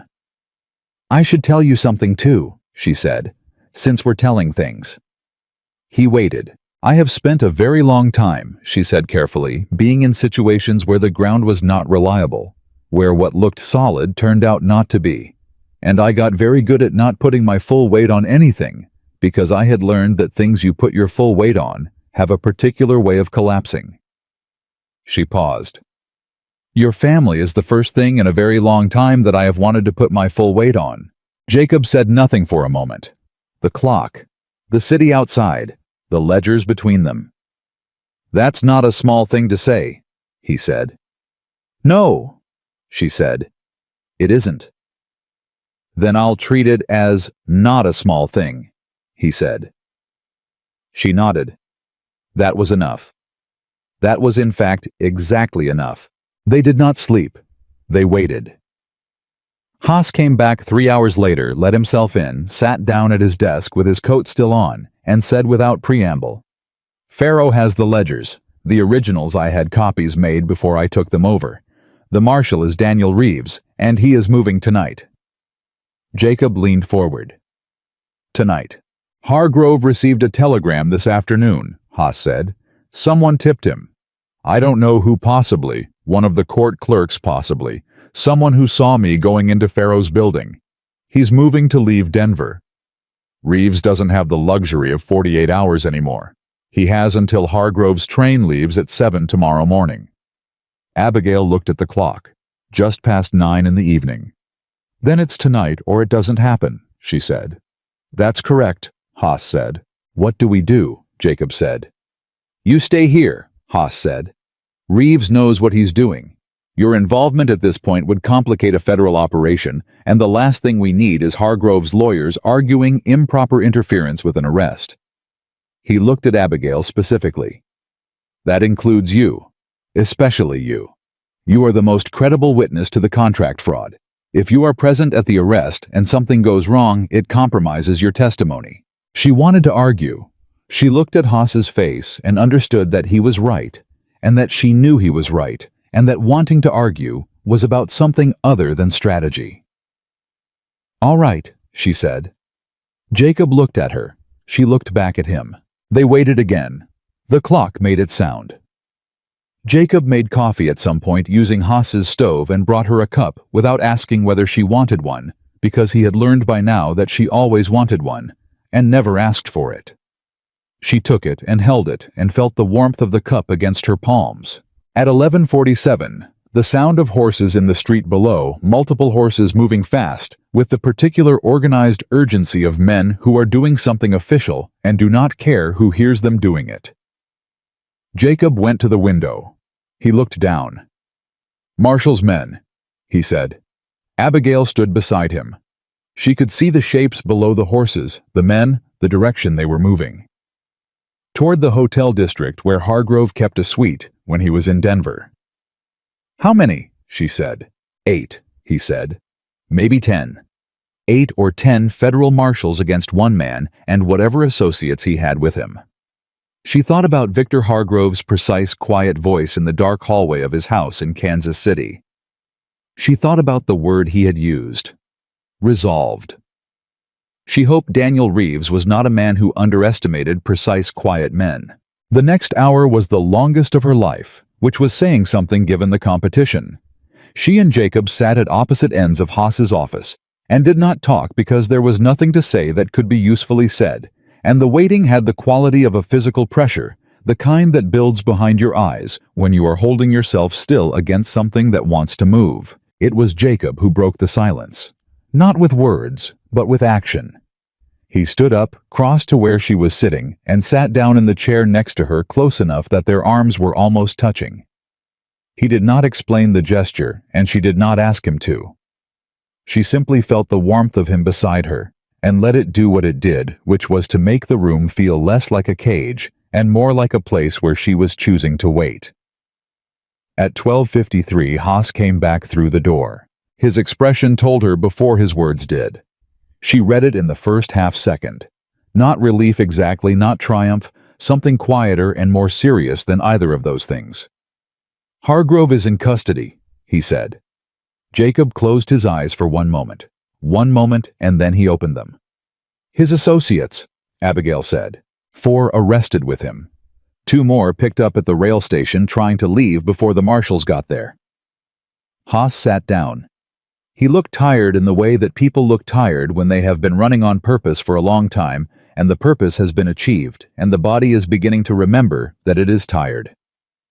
Judge Farrow has issued an immediate stay on all outstanding warrants connected to Hargrove's operation. That includes yours. She heard the words. She understood the words. The particular legal weight of them, immediate stay all outstanding warrants, landed with the accuracy of something that had been aimed at a specific target for a very long time. It's over, Jacob said. The arrest is over, Haas said carefully, because he was a lawyer and precision mattered to him. The legal proceedings will take months.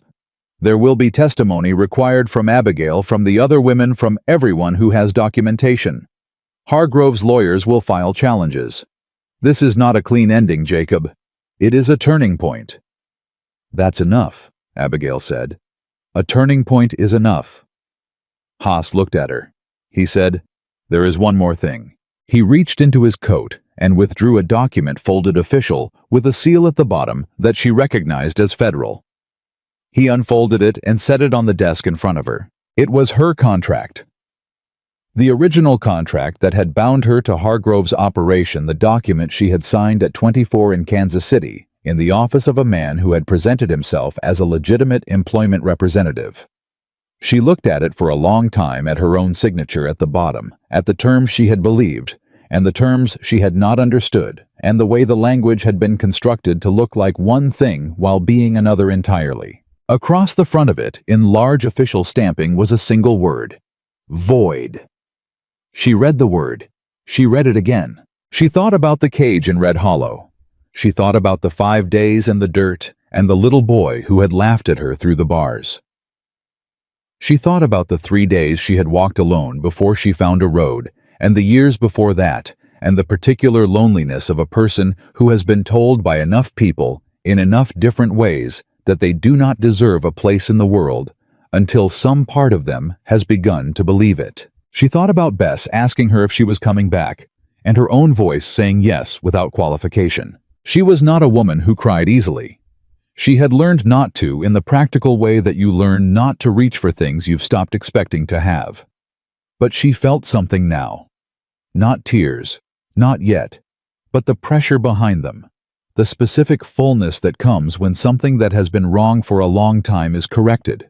And she let herself feel it without fighting it, because she had also learned more recently that there were things worth feeling. Keep it, Haas said gently. She folded the document. She held it. Jacob looked at her. She looked at him. There were no words available for this moment that were equal to it, and so neither of them used any, and the silence between them was not empty, but full of every mile they had ridden, and every decision they had made, and the specific weight of a document that said officially and finally that she was her own. They left Denver the following morning. Haas had arranged rooms at a boarding house for the night. Real beds, privacy. The luxury of washing the road off before sleeping, and Abigail had lain in a real bed, in a real room, and held the folded contract against her chest, and stared at the ceiling, and did not sleep for a long time, but in a different way than she had not slept before. Before sleeplessness had been vigilance, the constant monitoring of a person who cannot afford to be fully unguarded. This was different. This was the sleeplessness of a person who has been given so much to think about that her mind didn't know which gift to hold first. They met at breakfast. Jacob looked like a man who had also not slept, but in whom the not sleeping had settled something rather than unsettled it. He looked, she thought, like someone who had put down a weight he'd been carrying and was still adjusting to what it felt like to have his hands free. Margaret is going to ask questions, he said when they were on the road and the city was behind them. Yes, Abigail said. She's going to want to know everything in order with complete accuracy. I'll tell her, Abigail said. Everything she wants to know. He glanced at her. She may ask about... He paused. Things that are not strictly related to Hargrove and the warrant. I know. She's direct. Jacob, Abigail said. I spent an hour in that office telling your 15-year-old daughter that I intended to come back to her family. She knows things. I'm not afraid of her questions." Something crossed his face that was close to amusement, and then closer to something else. "She told me," he said, "before we left, that morning. She said," he paused, working on the exact words, "Papa, if you come back without her, you'll be explaining that for the rest of your life." Abigail felt something warm move through her chest. "Smart girl," she said. "Terrifying girl," he said with the quiet pride of a man who has raised exactly the daughter he hoped to raise. They rode north and the mountains came back into view, and Abigail felt the particular quality of anticipation that belongs to returning to something that is yours. Not the anxious anticipation of a person who is not sure of their welcome, but the straightforward, uncomplicated anticipation of coming home. She had not used that word in her mind yet. She tested it now quietly, without saying it aloud. Home. It held. They were 2 hours out from the ranch when Jacob said without preamble, "The land I put up as leverage with the lawyer, to fund the Denver operation." She looked at him. She had not known the specifics of what he had risked. She had known it was significant, and had not asked because she was afraid of what the answer would tell her about the scale of what he had sacrificed. "The south pasture," he said. 40 acres, best grazing land on the property. It was the only thing I had free and clear that was worth enough." He looked straight ahead at the road. "I signed it over as collateral 3 days before I came back from Denver the first time. Haas needed something to hold to file the federal challenge." She thought about 40 acres of grazing land. She thought about what that meant for a ranch operation, for 4 daughters, for the future he had been building. "Jacob, I'd do it again," he said simply and immediately without drama. "That's not the point," she said. "It is exactly the point," he said. "The point is that some things are worth more than 40 acres. I know what those things are. I've known since Bess stood up in the wagon and asked a question that nobody else in that town was willing to ask." He paused. "I don't want you to feel like you owe me for it. I want you to understand that I knew the cost when I paid it, and I consider it paid without expectation." She was quiet for a long moment.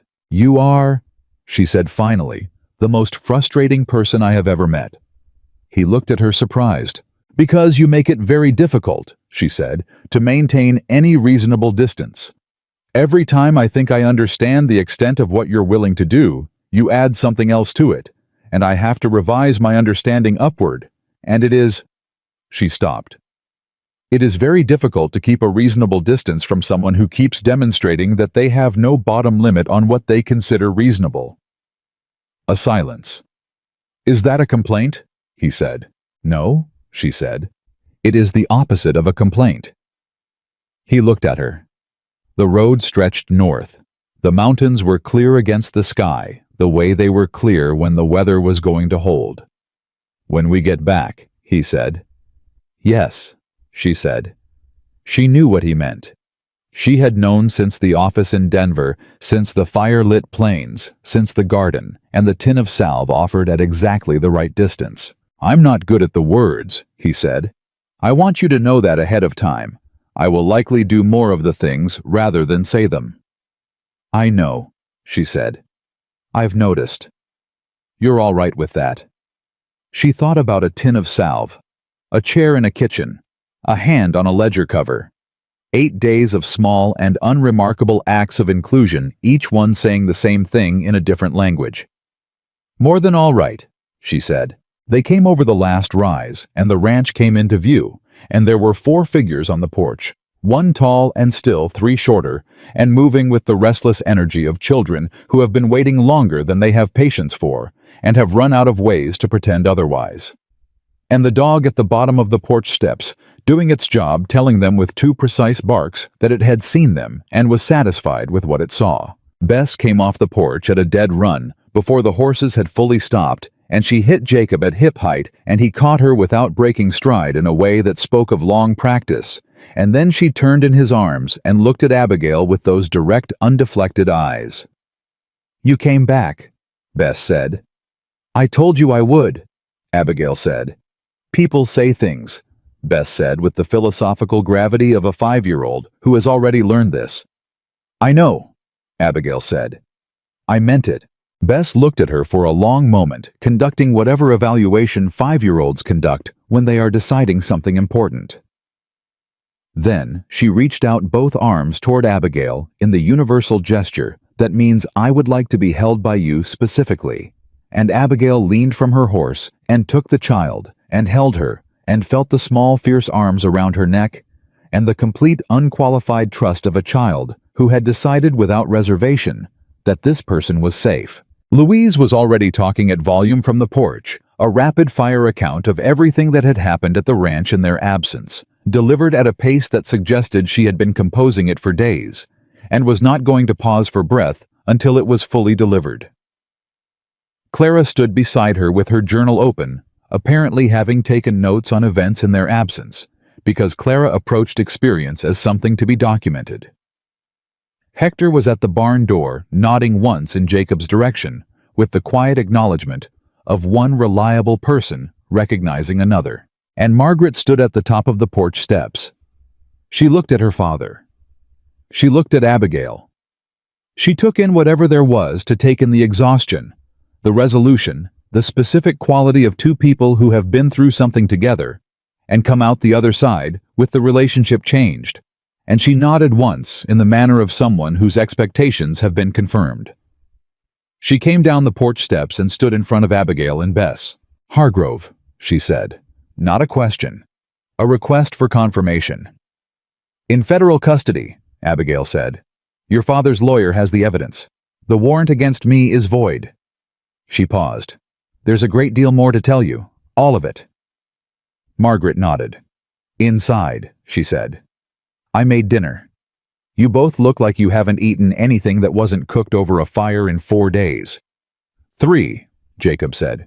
"Inside," Margaret said again, and turned and went up the porch steps because she was her mother's daughter, and her mother's daughters did not stand around on porches when there was a meal to serve and a family to feed. Abigail stood in the yard with Bess on her hip and looked at the house, at the light in the windows, and the sound of Louise's voice from inside, and the smell of something Margaret had made that reached her even in the yard, and she held the folded contract in her coat pocket and felt it there, solid and final, and she thought about the word she had tested on the road and found that it still held. It held better now, in fact. It held with the full weight of everything she intended to put on it. She went inside. The first thing Abigail did the morning after they came home was make bread. Not because anyone asked her to, not because it was practical or necessary or the most efficient use of the morning. She made it because her hands needed something to do while her mind worked through everything that had happened, and because bread was the kind of work that asked for your full attention in small, manageable intervals, the measuring, the mixing, the particular feel of dough when it has been worked enough and not too much, and because the smell of it baking was the smell of a house that was being lived in rather than just occupied. She was at the table kneading when Margaret came into the kitchen. Margaret stopped in the doorway, registered what was happening, and without a word went to the cabinet and took down the dried herbs and set them on the table beside the dough, because she knew the recipe her mother had used, and she understood without being asked that Abigail would want to know it. They made bread together in the early morning, and Margaret told her about the rosemary and the amount of salt and the way her mother had always let the second rise go a little longer than the recipe strictly required, because she said patience in bread making was a virtue that paid interest. And Abigail listened and worked the herbs into the dough and felt something in the architecture of the morning settle into a shape that felt permanent. She would have liked doing this, Margaret said at some point, not looking up from her work. Teaching someone. "Then I'll learn it right," Abigail said, "so it doesn't get lost." Margaret looked at her then. The full direct assessing look that she had been giving Abigail since the wagon bed on the first day. The look that said she was being measured against a standard that mattered. Whatever the measurement produced this morning, Margaret nodded once and went back to her work. It was a small thing. It was everything. The legal proceedings moved through the following weeks.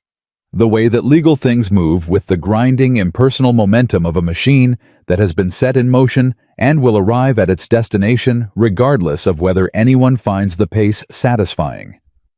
Haas wrote letters. Jacob responded to letters.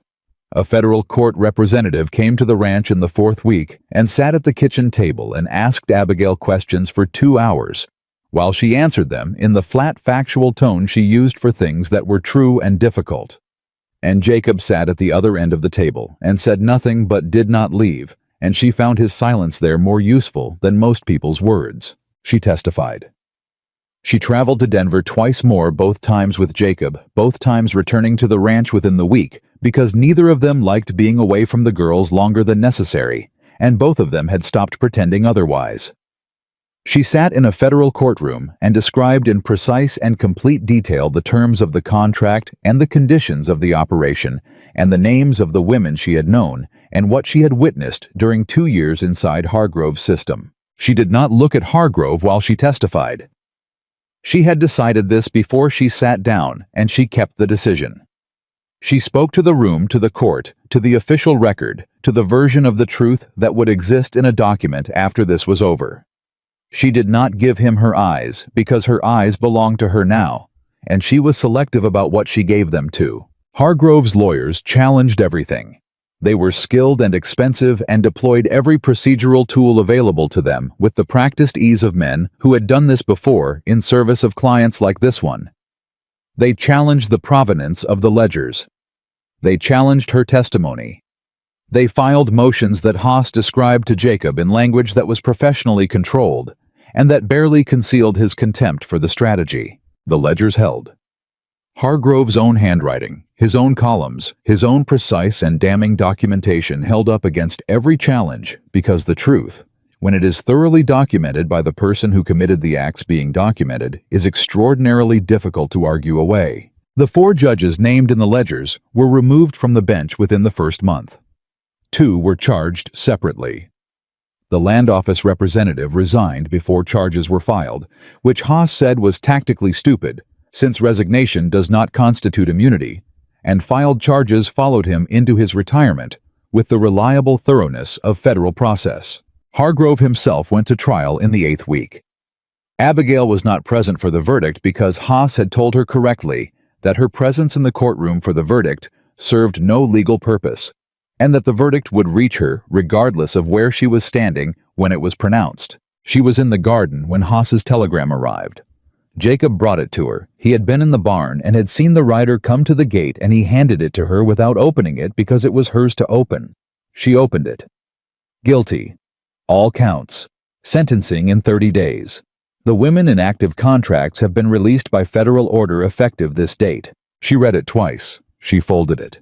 She put it in her apron pocket alongside the folded void contract that she had taken to carrying every day, not out of fear, but out of the particular human need to keep tangible proof of things that feel too large to be believed on faith alone.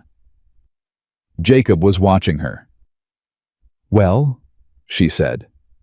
"Well?" he said. She looked at the garden. She looked at her hands in the dirt. She thought about 47 names and felt the weight of the 4 that would always be the heaviest, and she let herself hold that weight fully and without flinching because those 4 women deserved to be felt and not diminished into a number. Then she thought about the other 43, released by federal order, effective this date. "They're out," she said. "Yes," Jacob said. "All of them. All of them." She pressed her hand flat against the earth of the garden, a gesture she couldn't entirely explain, except that it felt like something that needed a physical anchor, like the ground itself needed to know that this was real. And she stayed like that for a moment, and Jacob stayed with her, and the garden was quiet around them, in the way that good places are quiet when something important is being felt inside them. Then Louise came around the side of the house at considerable speed and announced that Bess had gotten into the flour and the kitchen required immediate adult attention, and the moment broke cleanly and completely into the ordinary morning. Abigail got up and went inside. 3 days after the verdict, a letter arrived from a woman named Ruth Cassidy, one of the 43, a woman Abigail had known inside the operation. A woman who had been there when Abigail left, and who had stayed not by choice, but by the particular calculus of someone who has calculated the risks of leaving against the risks of staying, and found both sides of the equation terrifying. Ruth wrote that she had heard Abigail's name in the federal proceedings, that she had understood that the ledgers had come from somewhere and now knew where, and that she was writing to say that she was in Kansas City with 3 other women from the operation, and they did not know what came next. Abigail read the letter at the kitchen table with Jacob across from her, and she passed it to him without comment and watched him read it. He set it down. He looked at her. "How many of the 43 do you think are in that situation?" he said. "Most of them," she said. "They were taken in because they had nothing. Being released doesn't give them something. It just puts them back at nothing, with the additional weight of what happened to them in between." Jacob was quiet for a moment. She recognized the quality of his quiet. It was the quiet of a man who was arriving at a decision, not deliberating about whether to make one. "Write back to Ruth Cassidy," he said. "Tell her we'll come to Kansas City next month. Tell her to gather whoever she can." Abigail looked at him. "Jacob, you've already given 40 acres. "I've already given 40 acres, he said. "That's done. This is a different question." He paused. "I know people, ranchers, merchants, families who've been looking for capable workers and have come up empty. I know a woman in Fort Collins who runs a boarding house and has been short-staffed for a year. I know a church in Denver that has been trying to set up some kind of support for women in difficult circumstances and hasn't known how to find the people who need it." He looked at her levelly. "I'm not talking about charity. I'm talking about connections, which cost nothing except the willingness to make them." She looked at him for a long time. "You've been thinking about this," she said, "for a while." "Since you told me the number," he said. 47. I've been thinking about it since then." She thought about the man who had climbed down from a wagon in the middle of a town's silence because a 5-year-old asked a question. She thought about a tin of salve at the right distance. She thought about 40 acres offered without drama and without expectation. She thought about what it meant to be a person whose instinct when confronted with a problem was to extend rather than retract. "All right," she said, 3rd time. And every time it had cost her something and given her back more. She wrote to Ruth Cassidy that evening. She wrote it at the kitchen table with Clara doing her lessons at the other end, and Bess sitting on the bench beside her, drawing something that she described as a horse, but that bore the relationship to a horse that most 5-year-old drawings bear: impressionistic, enthusiastic, identifiable mainly by the number of legs. Louise was somewhere in the house producing intermittent sounds of either distress or excitement. It was genuinely difficult to tell which, and the fire in the stove made its sound, and the lamp made its light, and Margaret moved through the kitchen in the background with the quiet efficiency of someone who has made peace with being the most organized person in any given room. Abigail wrote the letter and felt the house around her, not as a backdrop, not as a setting, but as a living thing that she was part of, that included her in its rhythms and its sounds, and its daily unremarkable business of being inhabited by people who were trying to do right by each other. She sealed the letter and looked at it for a moment. Then Bess held up her drawing and said, "It's you." And Abigail looked at the drawing, the enthusiastic, impressionistic, large and unmistakable figure rendered in Bess's confident lines, and felt something move through her that she did not try to name, because some things are larger than the words available for them. "It's beautiful," she said. "I know," said Bess with the complete and uncomplicated satisfaction of a child who has made something she loves for someone she loves and expects both to be appreciated. It was on a Sunday, in the 6th week after the verdict, that Jacob said what he said. Not at a dramatic moment, not at a moment that had been built toward, or that announced itself as significant.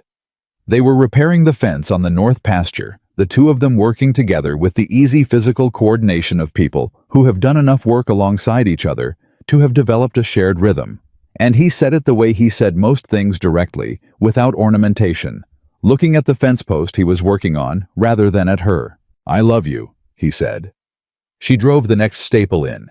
She did it with the same care she always used. "I know," she said. She said it not as dismissal, but as confirmation. "I know, I have known, I have been watching you say it in every other language available to you for months, and I have understood every word." He looked at her then. "That's all you're going to say," he said. "No," she said. She set down the tool and looked at him, at this man who had climbed down from a wagon for her, who had ridden to Denver for her, who had walked through a dark house in Kansas City, with her, who had sat beside her in a locked office and brought her coffee without asking if she wanted it, because he already knew who had offered her a chair and a room and a place at the table, and 40 acres of his best grazing land, and the constancy of his daughters, and the quiet, steadfast immovability of his presence, at every point when she had most needed something to be immovable. "I love you," she said. "I have for a long time. I was waiting until I was sure I was saying it because it was true, and not because I was afraid of losing something." "And now," he said. "I'm sure," she said. "The fear is still there. I don't think it goes away entirely. But it doesn't have the biggest voice anymore." He looked at her in the way he had been looking at her since Red Hollow, completely without angle or agenda, with the full and undeflected attention of a man who sees what is in front of him and does not look away from it. "What has the biggest voice?" he said. "This," she said. "Right here. This fence and this morning, and the fact that Bess drew a picture of me yesterday and told me it was beautiful and meant herself." She paused. "You. Your daughters. This piece of ground." She looked at the mountains behind the fence line. "I want to stay on it." He nodded once. He picked up his tool and went back to the fence. And then after a moment, "Will you marry me?" He said it the same way he had said "I love you."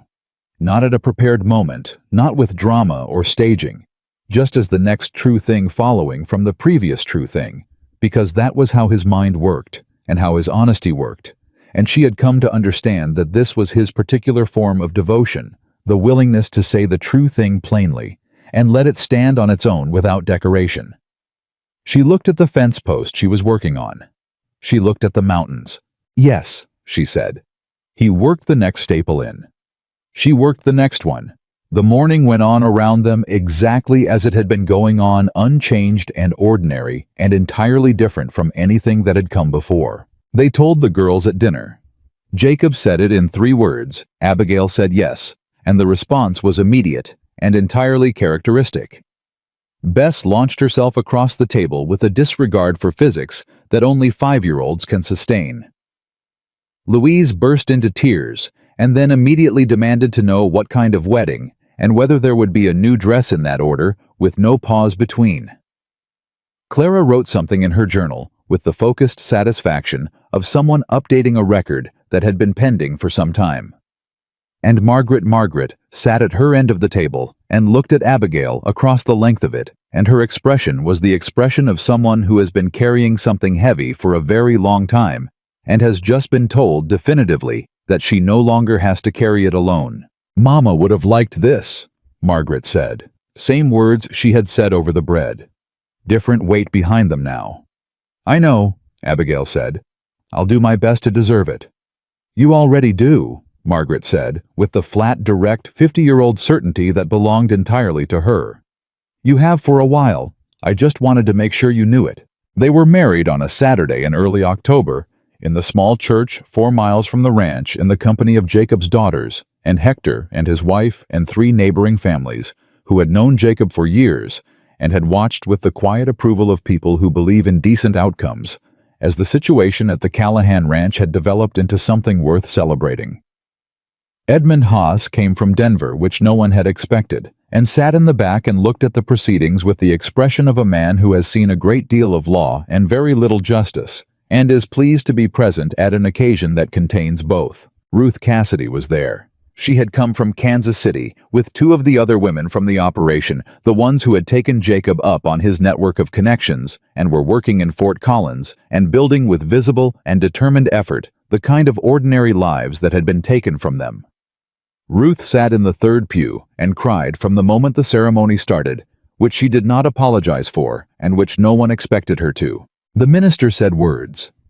Jacob and Abigail said words back. They were plain words, the words of the ceremony as it was, without addition or embellishment, because neither of them needed embellishment. What they needed was witness, and the room gave them that. When it was done, Jacob held her hand, and they walked out of the church into the October light, and Bess attached herself to Abigail's other side, and Louise was already organizing the gathering at the ranch, with the logistical enthusiasm of someone who has been waiting for an occasion large enough to require her talents. And Clara walked beside her father with her hand in his, and said quietly enough that only he heard her, "She fits here, Papa." She always did. Jacob looked at his daughter. He looked at his wife. "I know," he said. "I knew the minute Bess asked the question." And the October sun came through the trees on the road north, and the mountains behind the ranch were the particular shade of blue-gray that meant the cold was coming, but had not arrived yet. And the family walked together toward a home that was large enough now for everything it held. 1 year later, Abigail stood on the porch in the early morning before anyone else was awake and looked at the mountains the way she had learned to look at them. Not with the provisional attention of a person who is not sure how long they will be allowed to look, but with the full and settled attention of someone who knows. This view belongs to them and to whom they belong in return. She held a cup of coffee. She had the folded void contract in her apron pocket where she still kept it not out of fear any longer and not precisely out of habit. She kept it because it was the document that said in official and final language that she was her own, and because some truths need to be carried in the body for a while before they can be fully lived in the mind. Ruth Cassidy was running a small boarding house in Fort Collins, now a real one, a legitimate one, with 3 of the other women as partners, and a waiting list for rooms. Jacob's network of connections had worked exactly as he had said it would, which was to say, it had worked without drama, and with the plain effectiveness of things that are done well by people who do not need to be thanked for doing them. 11 of the 43 women had come through the ranch at one point or another in the past year. Some passing through, some staying for a time. Some finding their next direction through the same quiet web of decent people that Jacob had been building without knowing it was a web. She heard the door behind her. She didn't turn. She knew the sound of him. Jacob came to stand beside her on the porch with his own cup, and they stood together in the early quiet, and she felt the warmth of him at her side, with the particular quality of warmth that is not about heat, but about presence, the awareness of a person you have chosen and who has chosen you, and who stands beside you in the morning without needing to explain why. Below them in the pasture she could see the 4 girls. They had gotten up earlier than her apparently, and were out with the horses, Margaret at the fence with her arms crossed, observing, because Margaret observed before she participated and always had. Louise already mounted and moving at a pace that was probably faster than Jacob had sanctioned. Clara walking alongside a gray, with her hand on its neck and her journal tucked under her other arm, because Clara documented everything including this. And Bess, on the smallest horse, sitting very straight, with the focused and slightly terrified expression of someone who is doing something they have decided to be brave about. "She's doing it," Abigail said. "She asked me this morning before breakfast," Jacob said. "Said she was ready." A pause. "I wasn't sure she was. She was sure enough for both of us." Abigail watched Bess on the small horse, the straight back, the determination, the specific quality of courage that belongs to small people who have decided that fear is not a reason to stop. She thought about a 5-year-old standing up in a wagon bed and pointing at something wrong and asking in the clear and uncalculating voice of someone who has not yet learned that some questions are considered inappropriate. Why? She thought about everything that question had set in motion. Every decision, every mile, every document and ledger and legal proceeding and repaired fence and loaf of bread. Every name on a list released. Every woman in Fort Collins building. Every morning on this porch, in this light, with this man beside her, and those 4 extraordinary daughters below her on the ground that Jacob had refused to stop fighting for. All of it. Every bit of it. Because a child asked why. She put her hand over Jacob's where it rested on the porch railing. He turned his hand under hers, and held it the simple, complete gesture of 2 people who are exactly where they have decided to be. Once she had been locked in a cage in the center of a town and left to die under the summer sun, and the world had walked past and decided she wasn't worth the trouble of a question. Now she stood on the porch of her own home with her husband's hand in hers, watching her daughters ride horses in the morning light beneath the Colorado mountains, and the women whose names she had memorized from a ledger were building their lives in decent places, and the man who had put them in that cage was where the law had put him, and the contract that had tried to own her was folded in her pocket, stamped void, and none of it. Not one moment of any of it had been given to her. She had fought for it. She had endured for it. She had walked 3 days on broken boots and 5 days in an iron cage and 400 miles of hard road for it. And it was hers, completely and permanently and without condition. That was the only kind of belonging worth having, and she had earned every last piece of it.